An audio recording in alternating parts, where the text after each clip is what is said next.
வேலியில் போகிறவனான வேட்டியில் பிடிச்சி விட்ட கதையா. ரோட்டில் போன கோழி வண்டியை நிப்பாட்டி கோழி என்ன ரேட்டுன்னு கேட்டாங்க. 150 ரூபா. ஒரு கோழியோட விலை 150 ரூபான்னாங்க. பக்கத்துலேயே குவான்னு கத்திக்கிட்டு இந்த வாத்து எனக்கு என்னமோ கொஞ்சம் பிடிச்ச மாதிரி இருந்துச்சு.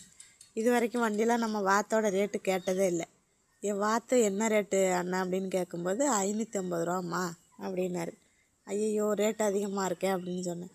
இல்லைம்மா, இது கோழி நீங்கள் வளர்க்குறீங்கன்னா அதோட இதை வளர்த்து விட்டிங்கன்னா இது கோழியோட சாணம் அந்த கழிவெல்லாம் இது சாப்பிட்டு வளர்ந்துக்கும், உங்கள் வீட்டை சுற்றி சுத்தமாக இருக்கும் அப்படின்னு சொன்னார். சரின்னு சொல்லிவிட்டு சரி கொடுங்கண்ணே அப்படின்னு சொல்லி வாங்கி கொண்டாந்து வீட்டில் விட்டாச்சுங்க. நம்மளுக்கு இந்த கூட்டுறதெல்லாம் எல்லாமே கொய்யா மரத்தில் தான் அடையும். சாணமெல்லாம் கீழே கிடக்கும், சரியாயிடும்னு சொல்லி நான் வாங்கிட்டேன். வாங்கி அன்னைக்கு விட்டுட்டு மறுநாள் காலைல எழுந்திரிச்சு பார்த்தா கோழி சாணம் கிளியர் ஆகலைங்க. கூடவே இருந்த வாழைக்கன்று பூரா கிளியர் ஆச்சு. எல்லா வாழைக்கண்ணையும் ரெண்டும் சேர்ந்து முறிச்சே தின்னுட்டுங்க. போயிட்டு சுற்றி இருந்த அந்த பச்சையாக இருந்த கொஞ்சம் தூரத்தில் இருந்த கண் எல்லாமே திங்க ஆரம்பிச்சிருச்சுங்க. அது மட்டும் இல்லை, இது கோழியோட அந்த கழிவெல்லாம் சாப்பிடணும்னு பார்த்தா அது கிட்டே போகல. இது எக்ஸ்ட்ரா இன்னும் கொஞ்சம் சேர்த்து வச்சிருச்சு நிறையா. நான் கொஞ்சமாக அள்ளுனேன்னா இப்போ நிறையா அள்ளிக்கிட்டு இருக்கேன்.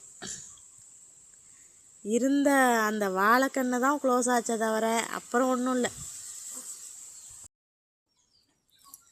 நல்ல சவுண்டுங்க. நைட்டு ஃபுல்லாக சவுண்டு போட ஆரம்பிச்சிட்றாங்க.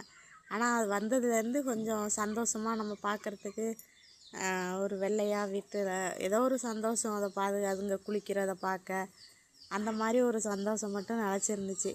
சரி இன்னும் 2 குஞ்சு எக்ஸ்ட்ரா வாங்கி விடுவோன்னு இன்னும் 2 எக்ஸ்ட்ரா வாங்கி விட்டுட்டேன்.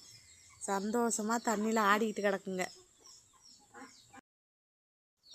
நல்லா பொசு பொசுன்னு இருக்குதுங்களா, பார்க்குறதுக்கே ஒரு மாதிரி அழகாக இருக்குது. போயிட்டா அதுங்க விளையாடும்போது செத்த மனக்கவலையாக இருக்கும்போது அங்கே இதை பார்த்துட்டு உட்காந்துருந்தோன்னு வைங்களேன், மனசே கொஞ்சம் நல்லா கவலை இல்லாமல் ஒரு நல்லா இருக்குங்க. இது பொழுதன்னைக்கு சத்தம் போட்டுக்கிட்டு நம்ம கூட ஒரு ஆள் இருக்கிற மாதிரியே தோணும். இதுக்கு முன்னே வீட்டில் யாரும் இல்லைன்னா கூட இதுங்க இருக்கிறது நமக்கு ஒரு துணை மாதிரியே இருக்கும் எனக்கு. ஆனால் நான் சந்தோஷமாக இருந்ததோட அதுவும் நிறைய சந்தோஷமாக இருக்குதுங்க. பொழுது விடிஞ்சத்துலேருந்து திங்கிறது, நைட்டு வரைக்கும் திங்க வேண்டியது, தூங்க வேண்டியது, எழுந்திரிச்சு தண்ணியில் விளையாட வேண்டியது, அதுதான் அதுங்களோட வாழ்க்கையாக போயிடுச்சு. அதுங்களை பார்த்துட்டு இப்போ நானும் சந்தோஷமாக இருக்கேன். ஆனால் இது எப்போ முட்டை போடும்னு யூடியூப்பில் பார்த்தேன் பாருங்கள், அப்போயே ஹார்ட் அட்டாக்கே வந்துடுச்சு. 1 வருஷம் வளர்க்கணுமாங்க.